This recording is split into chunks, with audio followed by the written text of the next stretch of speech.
Hello, this is Sonam. I wish you Happy Republic Day. Whenever we listen the word Republic, the word comes in our mind is Constitution, Constitution, Constitution. So today I will ask some question to the public about Constitution. So I'm going to ask right now.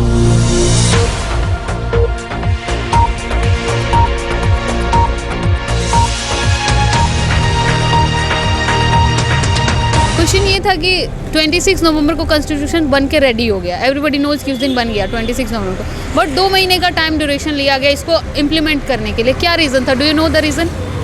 इसके main reason था कि 1919 में government of India act आया था, जिसमें British government ने कुछ rules and regulation बनाए थे जिसके तहत इंडियन गवर्नमेंट काम कर रही थी, और उसको रिवाइज करना था 1929 में. बट चूँकि ब्रिटिश गवर्नमेंट में लेबर पार्टी हारने वाली थी इलेक्शन में, डेट्स वाई 1928 में ही साइमन कमीशन को यहाँ भेजा था. जॉन साइमन के साथ 7 और एमपी आए थे उस कमीशन में, जिन्होंने इसको रिवाइज करके बताया था कि इंडियंस अभी रेडी नहीं है कि वो अपना कॉन्स्टिट्यूशन खुद बना सकें. इसके खिलाफ में लाहौर से मद्रास सेशन में इंडियन नेशनल कांग्रेस ने एक अधिवेशन जारी किया था, जिसमें उन्होंने बताया था कि अब उनको पूर्ण स्वराज चाहिए. ओके, वो डेट था 26 जनवरी 1930.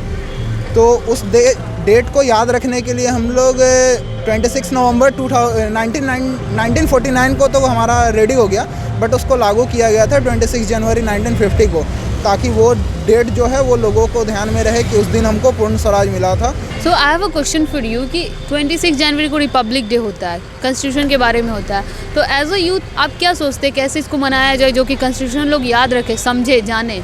सबसे पहले मैं तो wish you all happy republic day.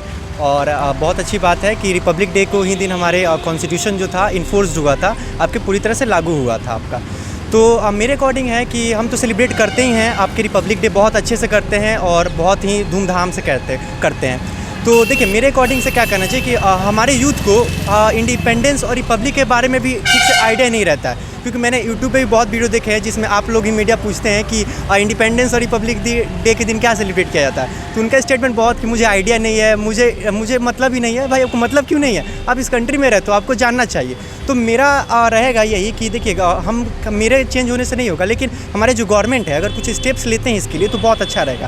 पहली चीज़ उनको क्या करना चाहिए कि जो आपके 26 जनवरी है इसके दिन उनको एक बुकलेट नहीं तो एक पैम्पलेट, क्योंकि मैं पढ़ते आ रहा हूँ तो हमें एक SST में चैप्टर मिलता है क्लास 8 में, और क्लास 6 में ही थोड़ा सा मिलता है, और आपको 11th में मिलेगा, और आपको लास्ट में आप अगर 8 से जाइएगा तो आपको कॉन्स्टिट्यूशन पर ज़्यादा डिटेल मिलेगा. लेकिन मेरे हिसाब से क्या करना चाहिए कि जो गवर्नमेंट है उसको एक पैम्पलेट नहीं तो एक बुकलेट जारी करना चाहिए, जिसके अकॉर्डिंग जिसमें कॉन्स्टिट्यूशन के लिए आपको आइडिया होना चाहिए, बेसिक आइडिया कि कॉन्स्टिट्यूशन है क्या, कैसे बना, कौन कौन आदमी थे, कौन कौन व्यक्ति थे उसमें. मेरा आपसे ये क्वेश्चन था कि 26 जनवरी और 15 अगस्त दोनों में लोग मिस कर दिए, मीन्स कन्फ्यूज़न अभी भी है कि क्या है, दोनों में डिफरेंस आखिर क्या है. दोनों में तो फ्लैग ही होस्ट करते, दोनों में जलेबी ही खाता है. तो क्या आपको कुछ डिफरेंस पता है जो लोगों को अवेयर कर सके? मुझे जहाँ तक पता है कि 26 जनवरी को हमारा गणतंत्र दिवस होता है और 15 अगस्त को हम मनाते हैं स्वतंत्र दिवस. तो बहुत सारे ऐसे इंडिया में ऐसे लोग हैं, पेरेंट्स भी हैं, बच्चे भी हैं, जो दोनों को एक समझ लेते हैं. उन्हें अभी तक ये पता ही नहीं है कि 26 जनवरी में जो लाल किला पे झंडा फहराया जाता है वो हमारे राष्ट्रपति के द्वारा फहराया जाता है, और जो 15 अगस्त के दिन झंडा फहराया जाता है वो हमारे प्रधानमंत्री के द्वारा फहराया जाता है. तो इस स्वतंत्र और गणतंत्र में लोग अंतर नहीं समझ पाते हैं और लोग दोनों को एक ही समझ जाते हैं.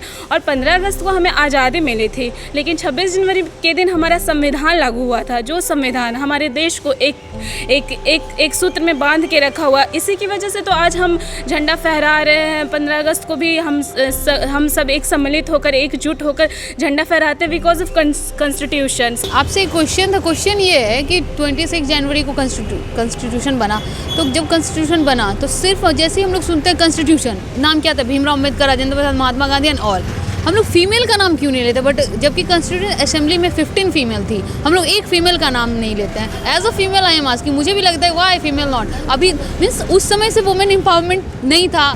First of all I would like to wish happy republic day. आपका क्वेश्चन अच्छा है, और मैं ये बोलना चाहूँगा कि उस समय जब कॉन्स्टिट्यूशन बना उस समय एजुकेशन सिस्टम हम लोगों का सही नहीं था, और मैं इंडिया का ही नहीं वर्ल्ड का ही अगर हम बात करते हैं तो एजुकेशन सिस्टम वैसा नहीं अलाउ करता है कि वीमेन को इक्वल अपॉर्चुनिटी मिले. और उस समय भी जैसे सरोजनी नायडू, दुर्गाबाई, उस समय भी वो लोग थी, बट यहाँ का मेंटलिटी वैसा है कि हम लोग इक्वल अपॉर्चुनिटी या इक्वल राइट उन लोग को नहीं देते हैं। बट जैसे जैसे हम लोग डेवलप कर रहे हैं, एजुकेशन सिस्टम अब वैसा आया, अब इक्वल राइट मिल रहा है वीमेन लोग को। और किसी किसी फील्ड में तो लड़की लोग हम लोग से आगे भी चल रही हैं। Like if you see Bihar board और CBSE बोर्ड रिजल्ट, लड़कियां लड़कों से आगे रह रही हैं। They are doing good. 26 जनवरी रिपब्लिक डे को आप सोल्जर्स को क्या मैसेज देना चाह रही हैं? सोल्जर्स हमारे देश की शान होते हैं, वो हमारे देश की रक्षा करते हैं। आज हम अगर अपने घर पे सुरक्षित हैं, पेनफुली हमारी रक्षा करते हैं, आज उनके लिए कोई भी त्यौहार फेस्टिवल नहीं होता, उनके लिए हम देशवासी, उनके लिए उनका परिवार है और वो हमारे देश की बहुत रक्षा करते हैं। एक शायरी है जो देशवासियों को उनकी तरफ से, मैं आज मौत को बहुत करीब से देख कर आया, आज मैं फिर कब्रिस्तान घूम कर आया। Thanks for watching Rebel News India. Stay tuned for more updates. Don't forget to like, share and subscribe.